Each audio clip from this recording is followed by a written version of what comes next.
Good afternoon. Could you please turn your cameras on but keep your microphones muted? The inspectors will join shortly. Thank you.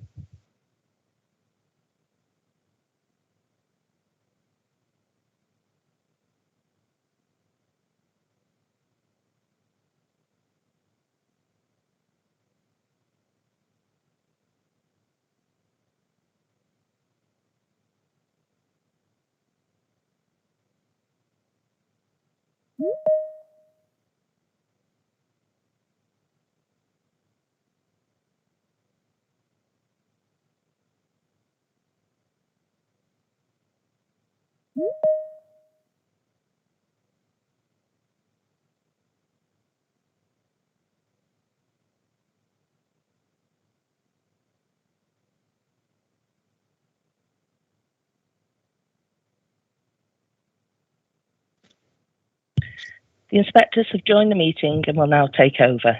Thank you.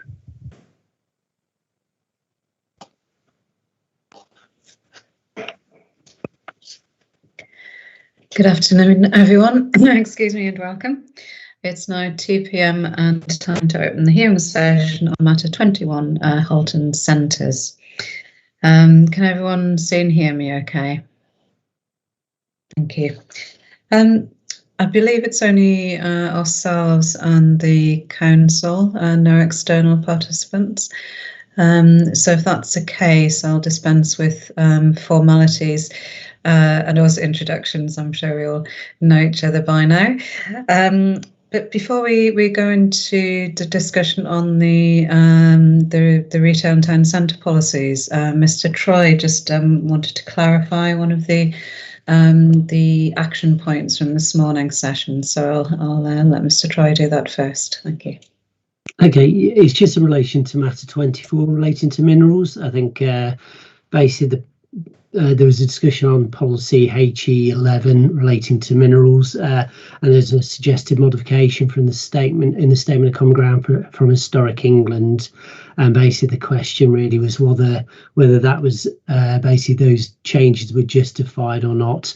Having I didn't have the specific wording of the council to hand, but basically I think in terms of the suggested modification, the council suggested they were agreeable to the changes, but didn't think they were necessary in relation to the soundness. And really, just to clarify, I agree that in terms of those particular changes, I don't think they're necessary in terms of the soundness of that particular policy. They relate to sort of subtle changes to Part 3 and Part 7 of that particular policy, HC1-HC11, and it's just to clarify that I feel that obviously the policy itself and other policies in the plan will cover that particular issue. So it's just really a point, and I'll pick up in our action points anyway to clarify the point, but I don't think those changes in the statement of common ground from Historic England are necessary for the soundness of policy HC11, which I think is covered in your response to question 24.8 of our matters issues and questions. So I just thought I'd just put that clear at the outset. Thank you. Okay, thank you, Mr. Troy. Are there any queries on that before we move on? Okay, thank you. Well, just beginning now to look at the town centre retail policies, and to start off with policy HC1 and vitality and viability. Can I just ask who from the council is leading the discussion today, just so I get the right person, Mr. Cross? Thank you. So, Mr. Cross, can you just briefly outline how and when the boundaries of the town centres were defined, and whether you consider they're appropriate and consistent with the definitions in the framework? Thank you.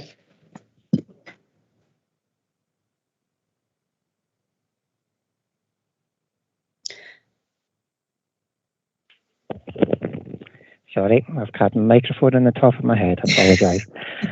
Let's see, it was dealt with in a matter statement under question 21.1. The boundaries for Witness and for Halton were drawn from the retail study.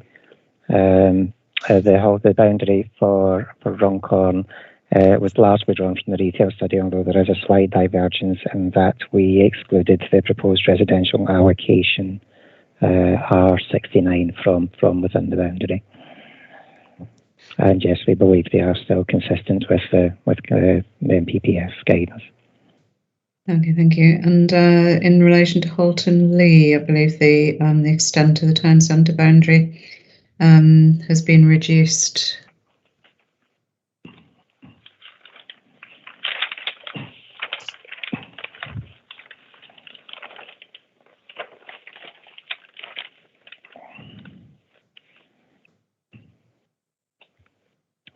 I believe it's the same as recommended by the consultants. I'll just double check. We have obviously we've spotted that the definition of the boundaries is not particularly clear on the policies map. The key shows they should be shown by a dotted notation, and it's not really come through in the printed version, so it is quite difficult. The boundary, as proposed, I think it differs only from that recommended by the consultants, in that we excluded the KFC hot food takeaway, which is located at the access to the hospital site. Other than that, I believe the boundary is as recommended in the retail study.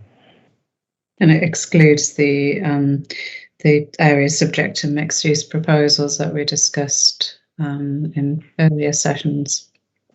It excludes the TC5 and TC7, but I think the boundary does loop around the top of TC8, so it does go to North Lane, I think it's called, which I say is the area shown.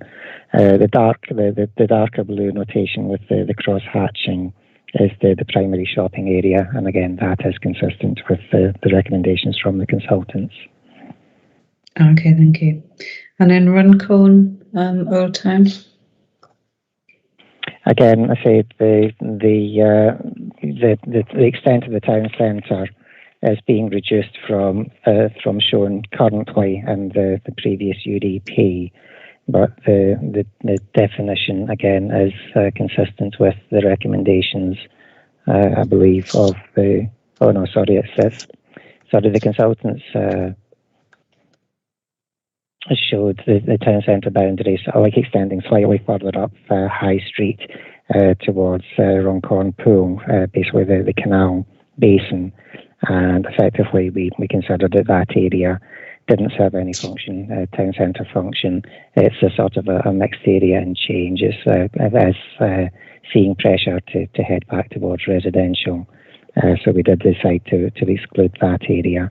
And as I mentioned the area at the back of High Street, the former La Scala, and office area, the car parking at the back of High Street is a proposed residential allocation at R69.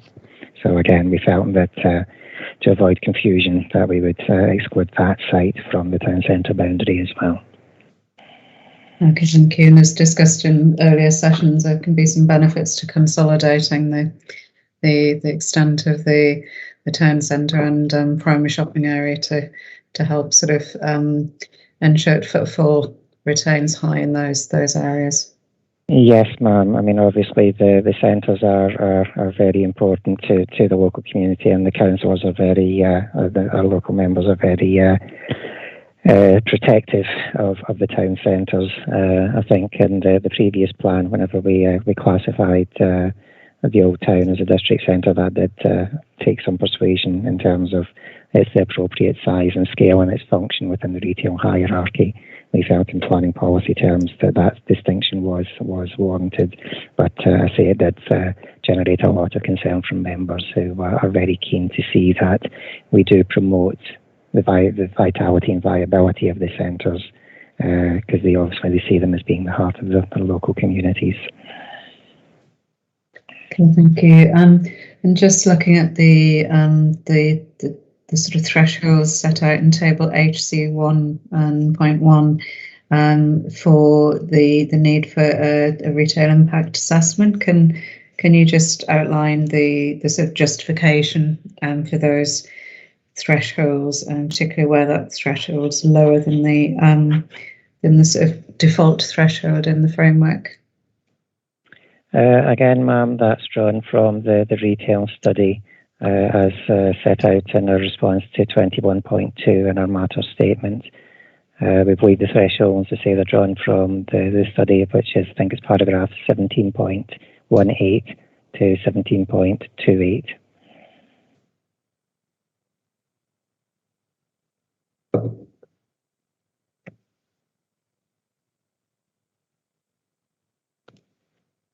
Okay, thank you. And in relation to the approach to retail development in edge of centre and out of centre locations, set out in part 5 and 6 of the policy, is this approach consistent with national policy?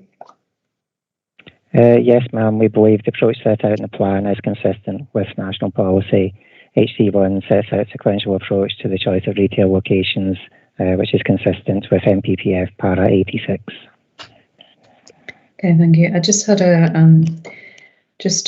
point on that. I don't disagree that the approach is consistent in terms of retail edge and out of centre proposals.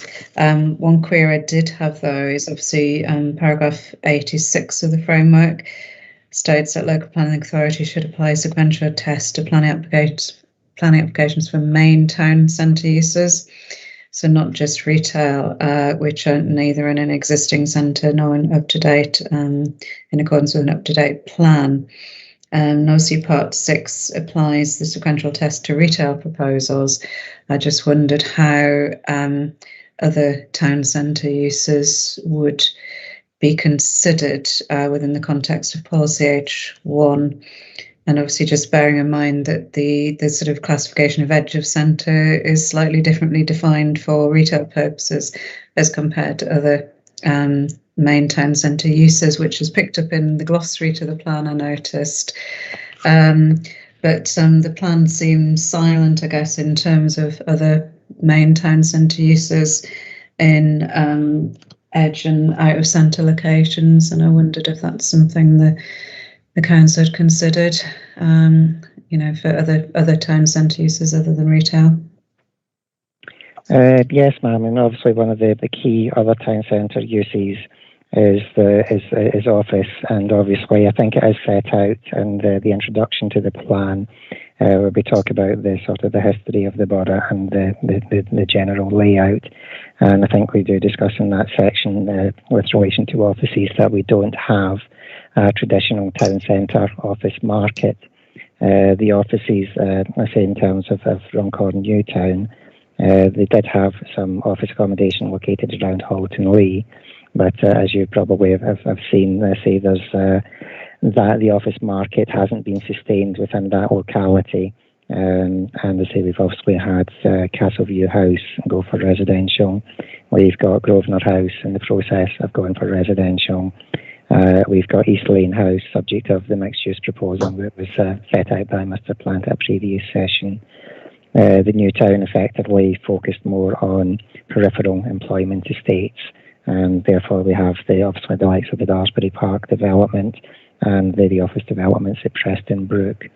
So we had basically set out that the existing urban form and urban structure doesn't have those particular town centre uses located or surviving in town centre locations, and therefore it wasn't appropriate in the Halton circumstances to seek to funnel those uses into the town centres or to apply a sequential test to them. Similarly, in Widnes has very few offices and very few larger modern offices. As part of the regeneration programme for Widnes Waterfront, the council's regeneration team has sought to try and see if they could kickstart the office market in that locality. And they say they have got a scheme just close to the venture fields, the Hive development. The name of the development is escaping me at the moment. I think Heron Park is potentially the name, which again I think is largely occupied. And I say so far we certainly haven't had pushback in terms of pressure to go for other uses. Mr. Platt's correcting me, it's Turnstone Business Park. With regard to the treatment of the other uses, I believe policy HC5 Part 4 addresses some of those issues as well. Yeah, I was just wanting to come to that because I think that cross-references. So Part 4 of HC5, Part B, or Criterion B of Part 4, states the sequential approach has been applied in selecting the location of site in accordance with policy HC1, but then the sequential approach is only applied in relation to retail uses in HC1, and obviously HC5 relates to community facilities and services. So I think there's just a little bit of a gap there, and it's something that maybe we want to have a think about. But I hear what you say about the office situation, but there are other town centre uses as well. And as I say, just from just thinking about from dealing with Section 78 appeals, that it could be a bit tricky. So I think, potentially further thought needs to just be given to how other town centre uses would be considered in relation. Ma'am, if it's not clear, we'll happily look at that and see about adding in some additional text into HC1 to make it clear. Yeah. And maybe it's just cross-reference in supporting text to the definition of the edge and out of centre, the sort of different definition in relation to other town centre uses and retail uses. I think that would be useful. Thank you. I think that was really the only issues I had with that policy, other than obviously you've picked up in a statement that there's reference in Part 9B to A1 uses, and I think there was another part of the policy, wasn't it? It was just there and in the supporting text. So that would need to be amended, as we've discussed previously, with reference just to the description of the use, as opposed to, as put forward in suggested modifications, removing the reference to former use class. Yes, ma'am. I say we're busy looking, or we've been looking detail at the read across between the previous use classes and the new groupings as set out in SI 2020-757. Which does break down the e-use into more discrete subsets. So I think for the most part it does look like the new use E bracket A does correspond quite closely with E1. So I say we'll see where the evidence or where the definition does seem to be the same. We will substitute the new use classes into it for the avoidance of doubt, possibly adding in footnotes where necessary just to explain any key differences. Potentially, I think the one that jumped out at me when I was looking at this before was A5, obviously, and A4 having gone to sui generis, that we might say add a footnote to say hot food takeaways brackets formally, the footnote to say formally use class A5 just for the avoidance of doubt. Okay, thank you. Right, I'll leave that with you on that policy. HC2 we've already had a look at. HC3 in relation to primary shopping areas. Again, Mr. Cross, can you just outline the approach to the definition of the primary shopping area boundaries, in particular any changes from the previous plan? Again, I say we have. I think that the boundaries have been pulled back slightly. They are informed again by the retail study, as set out in our response to, I believe it's question 21.6.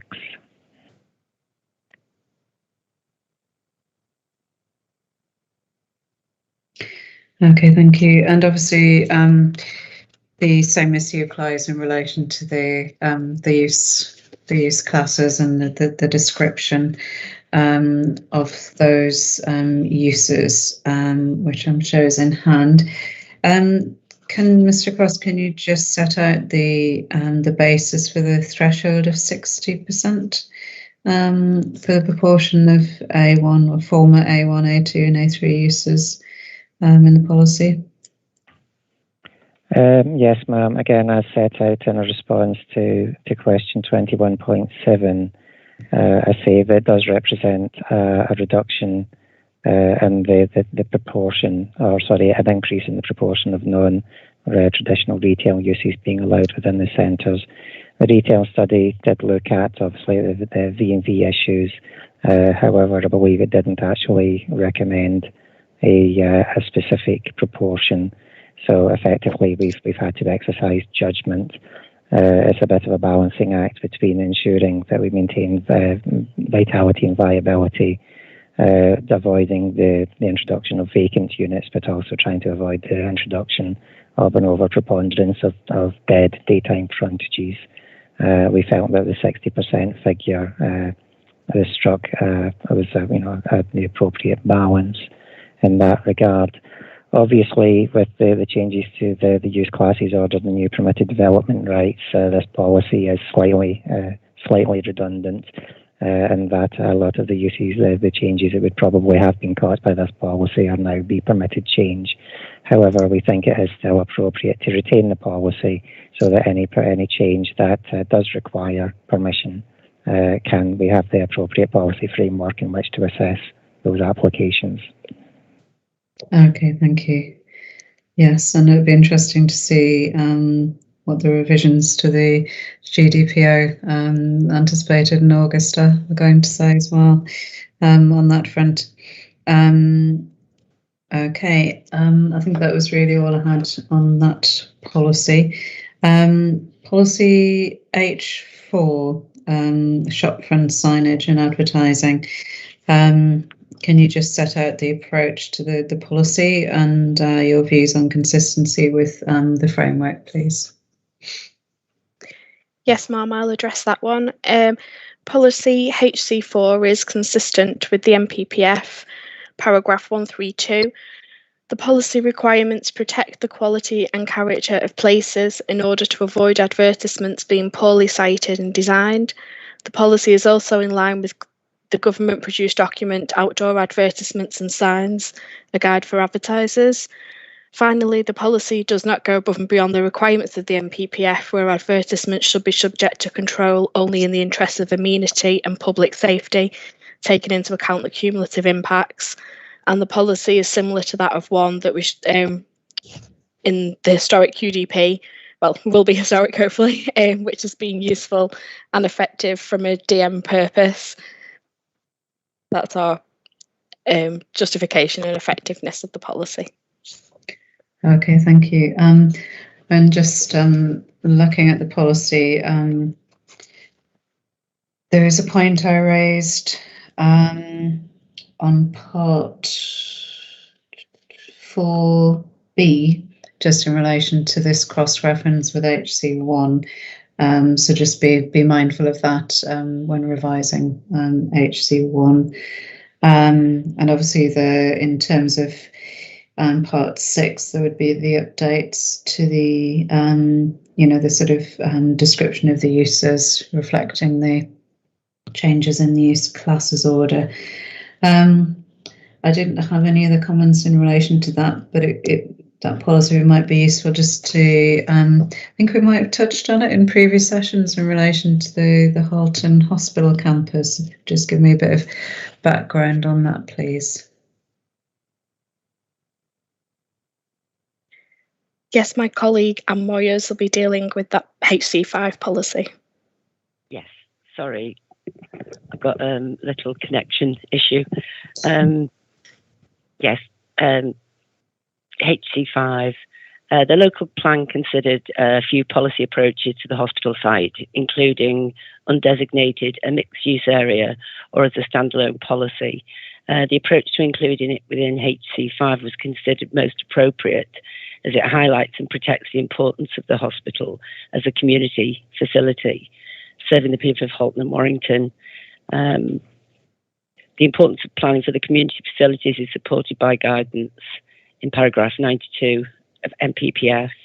The policy approach is intended to provide certainty by identifying the range of uses that may be appropriate to include on any land that becomes surplus to the retained main hospital use of the site.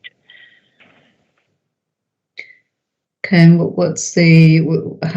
how is the sort of land becoming available? Is there rationalisation of uses on the site? Maybe Mr. Yes, ma'am. There's sorry for jumping in. There's a very little potted history in our response to question 2112. Obviously, we say that the hospital buildings are predominantly made up of two areas. We have the original Halton Hospital, which the buildings are sort of 1 or 2 stories tall. They are now approaching about 50 years old, and the hospital trust has basically identified that they're a little bit becoming time served, and they are looking at options for redevelopment. There is also a newer building, which is the Sir Captain Thomas Moore building. I say that was actually originally built by an American healthcare company. I believe there was a significant backlog of eye operations across the northwest, and a number of the health authorities basically decided it would be worthwhile to basically issue a contract, which went to, say, a private American company, to basically tackle the backlog of eye operations, and it was economic for them to actually build a brand new facility, operate it for 5 years to fulfill that contract. And we believe the building was then handed or transferred to the NHS in 2011. It's now basically used, we believe, as an orthopaedic surgery centre by the hospital trust. The hospital has been looking at various options over a couple of years, or a number of years now, for the redevelopment of the hospital site. They do remain committed to retaining a hospital on the site. However, they do feel that they could accommodate the same floor space on a smaller land area, and they have been keen that the council puts in place policy that allows it some flexibility for any land that becomes surplus to requirements. We believe that they have had, over the last couple of years, just about, I think they've bid for 2 funding rounds from central government. Unfortunately, they haven't been successful as yet. But obviously, I say that it does show that there is a commitment from the trust for the redevelopment on the site. And obviously, they are still investigating options for funding for the redevelopment. Okay, so proposals aren't really advanced enough yet to identify specific sites within the campus. So the approach has been really just to provide a framework, a policy framework for the consideration of any potential applications. Yes, ma'am. I think the most we could say is we've seen some very sort of pen picture diagrams of some usings, but I think it would be disingenuous to describe them as anything much more than that. I think they do have some former nurses' accommodation on the eastern side of the site, which I say at some point they were looking at potentially releasing because they weren't being used. As Sod's Law, I think they have actually recently been pressed back into service. But as I say, the hospital trust is looking at the comprehensive redevelopment and improvements of facilities on the site. So I say that's the justification or the rationale behind the approach adopted in the plan.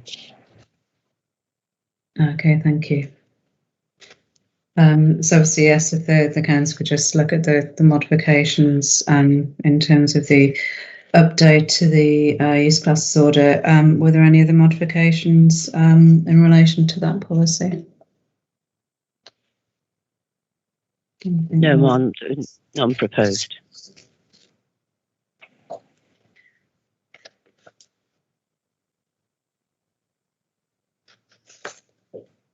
Okay, thank you. Just moving on to HC7 and visitor attractions. I don't think I had any major issues with this policy either. I'm just going to have a quick read through to check.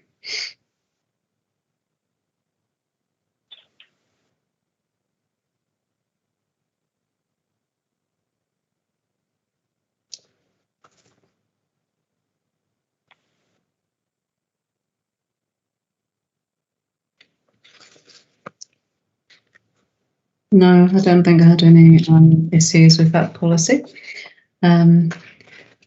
Whizzing through today. Just move. Not that I'm in competition with Mr. Troy, but I may actually beat him in terms of timing on today's session. Sorry, Mr. Troy. In relation to policy HC8 and food and drink, can the council just sort of set out its thought process and rationale in relation to this policy, please? Yes, thank you, Ma'am. HC8 seeks to avoid groupings of adjacent hot food takeaway premises. The policy seeks to avoid takeaways becoming the dominant use to the detriment of the overall viability of our centres. This is consistent with policy HC3, which seeks to avoid the creating of dead daytime frontages and this displacement of shops, impacting on the designated town and local and neighbourhood centres, contrary to MPPF Section 7, paras 85 to 90. Whilst food habits have been established in the early years, obesity in Halton has been quite problematic. And the policy seeks to establish an area of 400 metres, which equates to a 5-minute walking time from schools, colleges and park play areas. This is considered reasonable. The policy thresholds have been used by neighbouring authorities and in an SPD jointly prepared with St Helens and has consequently been upheld on appeal. Okay, thank you. So from a development management point of view, you'd consider that sort of threshold, if you like, is held up and has been tested at appeal? Yes, ma'am. We've used it on a couple of occasions, and yes, it's held up at appeal. And as Ms Moyes said, in terms of St Helens, have a similar policy, and I think that they have similar findings in terms of their appeal decisions as well. Okay, thank you. And just staying in my section 78 mode, I was looking at the part 2 of the policy in relation to hot food takeaways, and so the takeaways only be supported where it's located within a designated town, district or local centre, will not result in hot food takeaways becoming the dominant use, or more than 2 units or 10% of the ground floor units. Now, I just wondered how that be measured. 10% of which ground floor units? Is that ground floor units within a particular frontage, within the relevant town, district or local centre as a whole? I just wondered how, what the intention of the policy is there. I mean, I have seen some policies where it relates to specific frontages, 10% of a very specific frontage. So it was just to clarify that, really, in terms of, the area in which that would be applied. Ma'am, I'll let Ms Moyes correct me if I'm wrong. I think it's meant to apply to the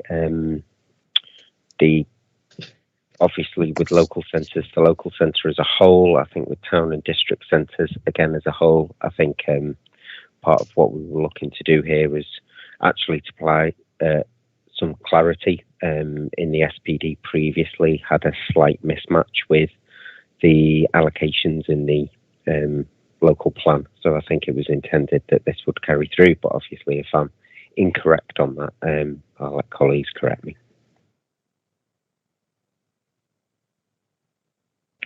No, I'll jump in. Effectively, the master plan's correct. I say obviously this is the policy is covering both, from the local centres where the definition of the units is probably easier in terms of having reference back to the local centre study and the tightly drawn boundaries on the policies map.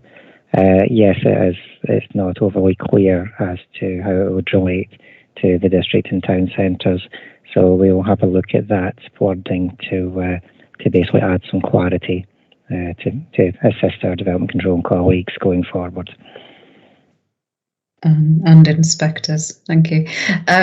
No, just if it is in relation to the whichever town, district, local centre the application is situated within, 10% could be measurable.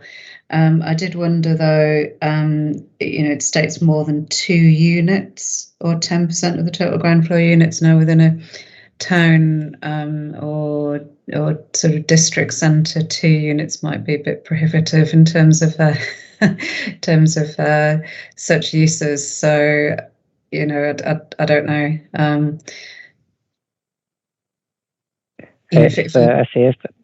I think actually the inclusion of the 2 units was actually, I said it's whichever is the greater. It's effectively a number of our local centres, particularly in Runcorn, were developed by the new town, and they tended to basically include, it was a sort of like a spa or a co-op, a chippy and a pub tended to be the standard fare in the local centres. We do have, so I say we then have a range of centres that go up to, I think the largest probably has about 20 units in terms of local centre. So the 2 units was intended to basically cover the smaller centres. So it's meant to be actually a bit flexible, where the 10% would potentially generate would only allow 1 or potentially none if you took a strict view on rounding.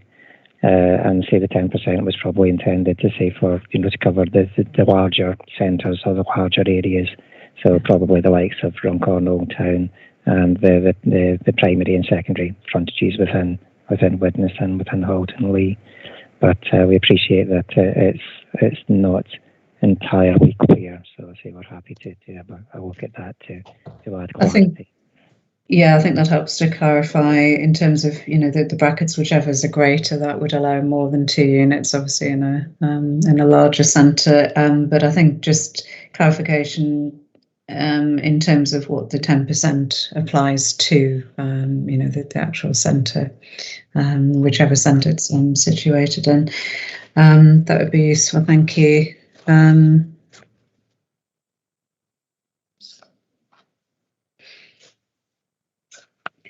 And just in terms of proposed changes,